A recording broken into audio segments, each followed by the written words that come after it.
I guess one of the things that I've come to realise with all of this sustainability stuff is that if you have invested time in it and you start to understand it, everyone talks the same thing.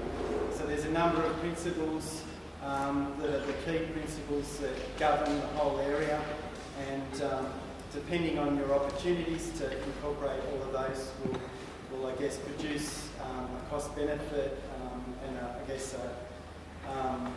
an improvement in the direction towards sustainability.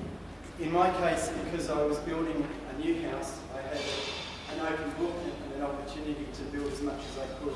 I had a limited time, so there was, I guess, trial and error, and I made some mistakes, but overall I got an 8.1 star house.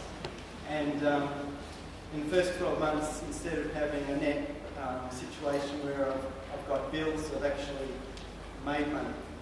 So from electricity, gas and water, I've got in excess of $300 in the plus. I've got a lot of glass in the house, so it's important to do double glazing.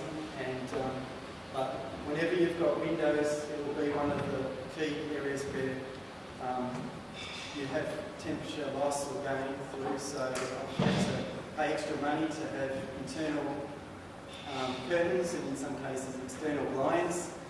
So the cost of a window is actually very high when you include all the extra furnishings that you're required to do as well as double glazing. So sizing windows is really important. It's important to have windows mainly on the north side of the house and limit the amount of windows on the southern side where there's no heat gain. And also shade windows on particularly the west side of the house and also on the east side.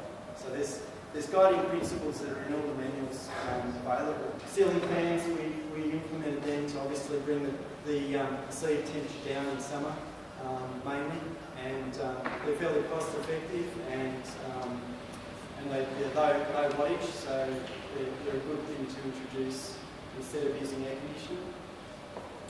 Shading with deciduous trees is another really low cost idea for west and east facing windows. They'll still allow winter sun in, but they can stop the summer sun from coming in. Again, any opportunity to replace the exterior cladding of your weatherboards if they're getting to their end of useful life. These are the sort of things that can be considered to improve the house performance.